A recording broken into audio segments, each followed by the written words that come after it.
Assalamualaikum warahmatullahi wabarakatuh. Perkenalkan, nama saya Muhammadian Purnomo, NIM 2004011110131. Saya akan mempresentasikan beberapa macam jenis tes proyeksi dan non-proyeksi. Untuk pengantar, istilah proyeksi pertama kali dikemukakan oleh Freud pada awal-awal tahun 1894 dalam tulisannya The Anxiety Neurosis. Tes proyeksi adalah tes yang mengungkap aspek-aspek psikologi seseorang, di mana individu memproyeksikan diri dalam suatu objek. Tes ini membutuhkan alat untuk mengungkap apa yang ada di alam bawah sadar. Alatnya berupa kartu dan kertas. Nah, yang pertama ada tes proyeksi. Yang pertama TAT atau Thematic Apparation Test. Sejarahnya, pada tahun 1935, untuk pertama kali Harry Murray dan Marcon mengembangkan Thematic Apparation Test dengan 30 kartu bergambar dan 1 kartu kosong. Tahun 1938, H. Murray mengadakan penelitian kembali terhadap TAT tes ini digunakan untuk mengeksplor dinamika yang mendasari kepribadian, seperti konflik internal, dominance, drive, minat, dan motif. Setelah Perang Dunia Kedua, TAT diadopsi oleh psikoanalisis dan dokter untuk mengevaluasi pasien yang terganggu emosinya. TAT adalah suatu teknik proyeksi. Adapun fungsi dan tujuan dari tes ini yaitu digunakan untuk mengungkap dinamika kepribadian yang menampakkan diri dalam hubungan interpersonal dan dalam apresiasi atau interpretasi yang ada artinya terhadap lingkungan. Dengan teknik ini, seseorang interpreter dapat mengungkap dorongan-dorongan emosi, sentimen, kompleks, dan konflik-konflik pribadi yang dominan. Prosedur pengumpulan data TAT dilakukan dengan jalan menyajikan sederetan gambar kepada testi, dan testi diminta membuat cerita mengenai gambar-gambar yang sudah disajikan tersebut. Yang kedua ada tes grafis atau Baum. Draw a Person tes dikembangkan oleh Karen McCover.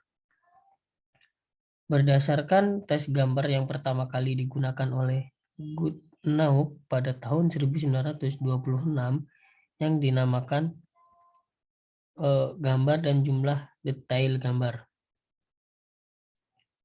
Pada tahun 1949, Karen McCover tidak puas dengan sistem scoring yang telah dikembangkan oleh Goodenough. Ia lalu mengembangkan evaluasi kepribadian yang berbeda sebelumnya yang dikenal dengan nama McCover Draw a Person Test yang khusus digunakan untuk memeriksa kepribadian. Pada tahun 1961, dilaporkan bahwa tes DAP menjadi tes kedua yang paling sering digunakan dalam rumah sakit, klinik, dan pusat-pusat konseling.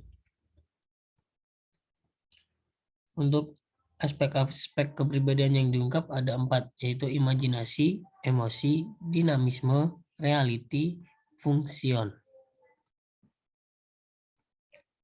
Yang ketiga ada tes SSCT atau Sex Sentences Completion Test.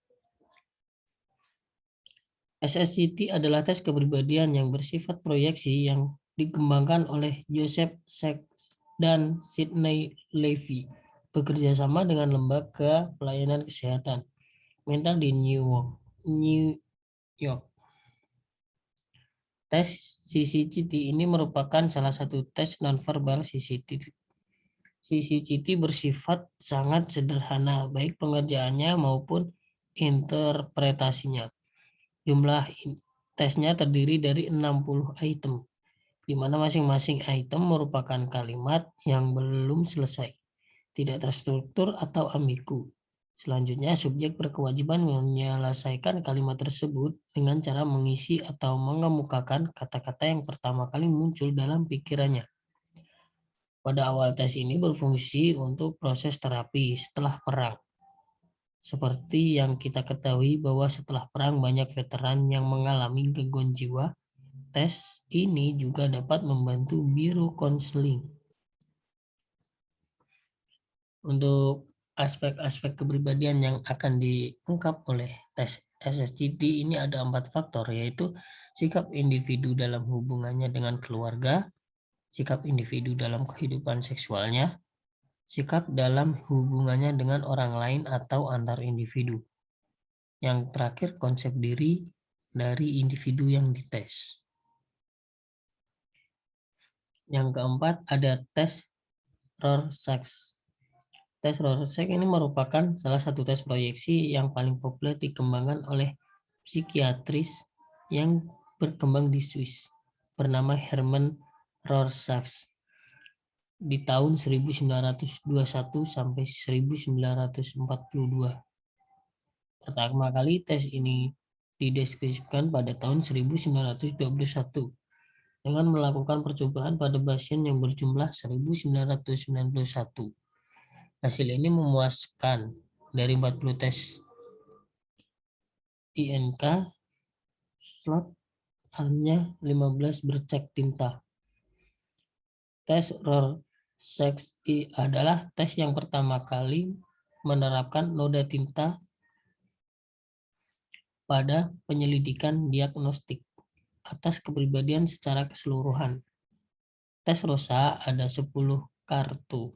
Masing-masing kartu membuat cetakan noda tinta simetris bilateral. 5 noda tinta diletakkan pada bayangan abu-abu dan hitam saja.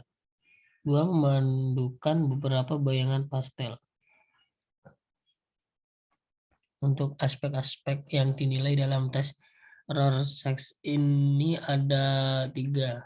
Yang pertama, kognitif, taraf intelektual, pendekatan keluasan minat. Yang kedua, efektif, emosional, tanggung jawab reaksi terhadap stres. Dan yang terakhir, yang ketiga ada fungsi ego, kekuatan ego, area konflik, dan defense. Untuk tes proyeksi yang kelima ada tes grafis atau tes draw a person. Tes draw a person dikembangkan oleh Karen Markosov berdasarkan tes gambar yang pertama kali digunakan oleh Goodenough pada tahun 1926 yang dinamakan Goodenough Draw a Man Test, dan interpretasinya terutama didasarkan pada kualitas gambar dari jumlah detil gambar. Pada tahun 1949, Karen Markov tidak puas dengan sistem scoring yang dikembangkan Goodenough. Ia lalu mengembangkan evaluasi kepribadian yang berbeda. Sebelumnya dikenal dengan nama Markov Draw Person Test yang khusus digunakan untuk memeriksa kepribadian. Pada tahun 1961 dilaporkan bahwa tes DAP menjadi tes kedua yang paling sering digunakan dalam rumah sakit, klinis, dan pusat-pusat konseling. Untuk aspek yang digunakan ada imajinasi, emosi, dinamisme, dan reality function. Mungkin itu saja untuk tes proyeksi. Selanjutnya ada tes non-proyeksi. Yang pertama ada tes Kraepelin. Tes ini pertama kali dikembangkan oleh seorang psikiater Jerman bernama Emil Wilhelm Georg Magnus Kraepelin pada abad ke-19. Ia sering disebut Emil Kraepelin pada awalnya menciptakan alat tes yang digunakan sebagai alat bantu untuk mendiagnosis gangguan otak. Misalnya saja Alzheimer dan demensia. Pada tahun 1938, Prof. Dr. Richard Paul bersama dengan Dr. Wilhelm Arnold dan Profesor Dr. Van Todt memperbarui tes Kraepelin sehingga dapat distandarisasikan dan dipakai untuk mendapatkan data tentang kepribadian. Oleh karena itu, tes psikologi yang disebut dengan tes Pauli-Kraepelin, mula-mula tes ini bertujuan untuk mengidentifikasi abnormalitas individu. Akan tetapi dalam perkembangannya, tes ini digunakan pula di kalangan angkatan bersenjata dan perusahaan dalam rangka seleksi dan penempatan tenaga kerja, dan yang diharapkan adalah kita dapat melihat kecepatan kerja testi. Selain kecepatan kerja, faktor lain yang dapat dilihat adalah ketelitian, konsentrasi, dan stabilitas kerja. Yang kedua ada tes 16BF atau Personality Actor. Personality Factor. Tes kepribadian 16BF merupakan karya adaptasi dari 16 Personality Factor Questionnaire yang diciptakan Raymond B. Cattell. Tes ini diterbitkan oleh Institute for Personality and Ability atau IPAT. Pada tahun 1972, pembuatan tes ini secara ilmiah bukan tanpa sebab. Raymond B. Cattell membuat tes 16 personality factor berasal dari kekurangan yang menemui bidang penyelidikan ilmiah. Kakek, ayah, dan kakaknya adalah penemu dan insinyur mesin. Sebagai pemuda, ia melihat hasil penelitian ilmiah yang mengherankan pada saat itu seperti kelistrikan, radio, telepon, mobil, dan pesawat. Hal ini yang menginspirasi untuk menyelesaikan kuliah dan meraih master di bidang ilmu alam Universitas London pada tahun 1920-an. Untuk tujuan tes 16 personality factor dapat mengetahui keadaan klien secara berpikir, self-esteem, keterbukaan, toleransi, coping stres, dan empati.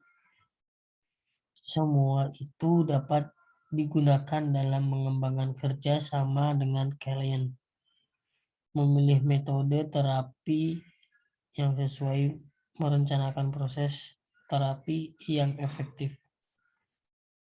Fungsi dari tes ini telah digunakan pula dalam berbagai bidang, dari industri seperti rekrutmen, promosi, dan training, hingga penelitian tentang sosial proses penugasan dan militer.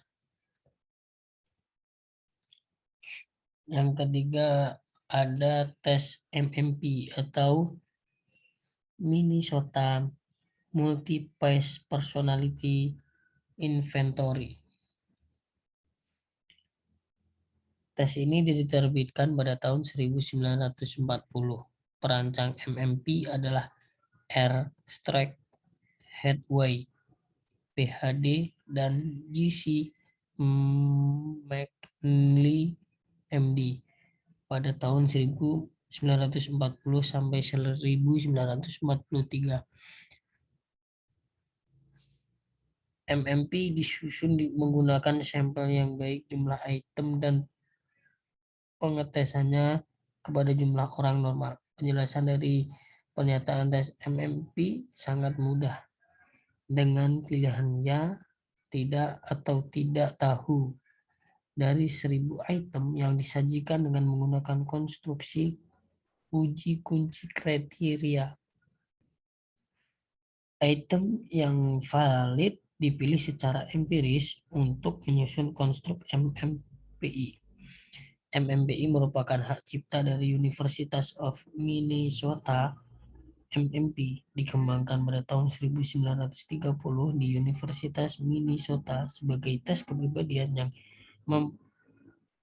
memprehensif dan serius untuk dapat digunakan untuk mengidentifikasi masalah kejiwaan.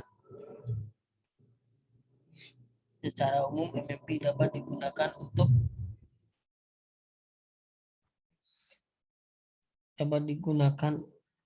untuk mengevaluasi gangguan jiwa, untuk membantu status kesehatan mental, alat menilai simptom untuk menentukan perawatan yang sesuai, alat penilai pasien untuk melakukan perencanaan perawatan, evaluasi efek perawatan atau terapi, dan lain-lain. Untuk tujuannya sendiri, untuk mendiagnosa gangguan saja, namun dapat melihat gambaran kepribadian, terutama dinamika psikologis yang terkait dengan aspek kesehatan jiwa secara umum. Yang keempat ada tes EPPS atau Edward Personal Preference Scale. Tes EPPS diciptakan oleh Alan L. Edward pada tahun 1959. Tes Edward Personal Preference Scale atau EPPS adalah tes kepribadian yang mengukur tingkat individu dalam 15 kebutuhan dan motivasi umum. Dalam tes EPPS ini tak ada jawaban yang benar dan jawaban yang salah, namun hanya merupakan tes yang mengetahui tipe-tipe motivasi, kebutuhan, dan kesukaan pribadi. Dalam dunia kerja, tes EPPS ini dipergunakan untuk mengetahui karakter masing-masing karyawan atau calon karyawan sehingga perusahaan dapat menentukan pada bidang yang tepat, sehingga kelebihan dan kemampuan dapat dioptimalkan. Untuk tujuan tes ini bertujuan untuk melihat kebutuhan khusus yang dimiliki seseorang. Yang kelima ada tes CPI atau California Psychological Inventory. Awal diciptakan pada tahun 1956 oleh Harrison Gaug melalui Consulting Psychologist Press. CPI dikembangkan pada tahun 1970 dan direvisi pada 1987 dan telah menjadi salah satu tes paling populer menggunakan pendekatan kriteria atau kelompok. CPI terdiri dari 462 item benar atau salah. Lebih dari sepertiga dari yang mirip dengan item pada MMP, namun CPI dirancang untuk mengevaluasi struktur kepribadian pada individu normal, bukan untuk mengidentifikasi adanya sindrom klinis. Untuk tujuannya sendiri mengevaluasi struktur kepribadian pada individu normal dan meneliti perbedaan antar kelompok.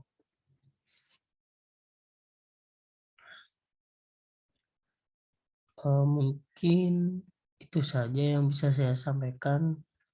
Kalau ada salah kata, mohon maaf. Wassalamualaikum warahmatullahi wabarakatuh.